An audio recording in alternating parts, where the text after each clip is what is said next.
دغه وخت خوګاخیل یوت جرګې ځوانان چې دی هغه ډایرکټر پاسپورت جناب شریف صاحب سره د هغې په افیس کې حاضر دي او دوی سره یو ډېر میټینګ وکړو، ډېر سیر حاصل خبرې وشولې.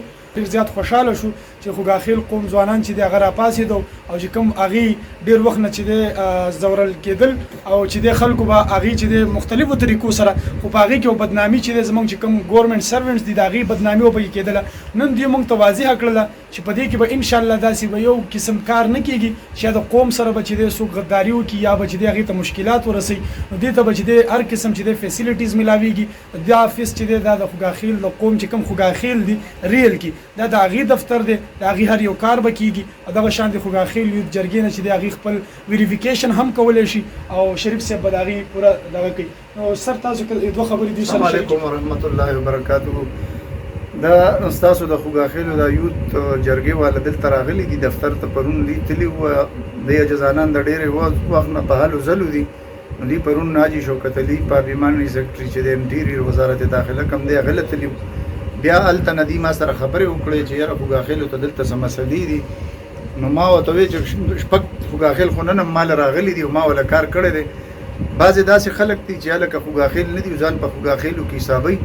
نو دا لګان ډېر لوی ایفرټس کوي. دا ډېر لوی مطلب دا دی اوږد جنګ دی د دې مسلې دا حل چې دی دا به ډېر اوږد وي. خو دا چې د دې همت هم ځوان دی او دغه هم. نو موږ حاجي شوکت علي صاحب پرون اډر کړی چې بھائی دا خلک به مطمئن کوي که نه، زما د حلقې خلک دی، زما د علاقې خلک دی. نو دوی راغلي دوی خپل دغه وکړه. خو دا ده چې لکه د خوګاخیل خلک دي هم دوی سره رابطه کوي چې د هغې څه مسلې په ځای د دې چې هغه داسې ملکانان چې هغه لکه ایلیجیبل نه دي او د قوم درمن نه دي، نو هغې سره رابطې په ځای دوی سره رابطه کوي. او ما دوی ته وویل چې یاره که بالفرض د پېښور د اډرس کم خوګاخیل څوک وایي چې ته دې لاړ شه ډي سي نه ماله لیکل راوړه، د خپل پیپرز کاغذونه راوړي او چې څوک ورته وایي زه ذمهوار یم ما دې ته لیکلې م ورکړي دي او په هغې کې ورته ما دغه لیکلي دي چې څوک ته ان او سي غواړي ماله دې راځي.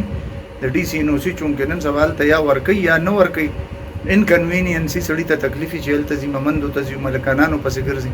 دلته د دې چې کوم مشران دي هغې حاجي شوکت علي صاحب ته پرون جرګه کې ورغلي او هغه ما ته ویلي انشاءالله هېڅ مسله به تاسو ته نه که څه مسلې دي سره رابطه کوئ دا ستاسو مشران دي او موږ یې تابعدار کړو. موږ چې کوم سړي له خدای پاک عزت ورکړي نو په موږ باندې واجب دي چې موږ یې ریسپیکټ او عزت وکړو. السلام علیکم. مهرباني سر ستاسو ټولو ډېره مهرباني. دغه خبرې د شریف صاحب تاسو واورېدې. دغه ټول وخت چې نن د شریف صاحب سره د هغې په افیس کې ملاقات وکړو او تاسو دغه خبرې د مشرانو واورېدلې.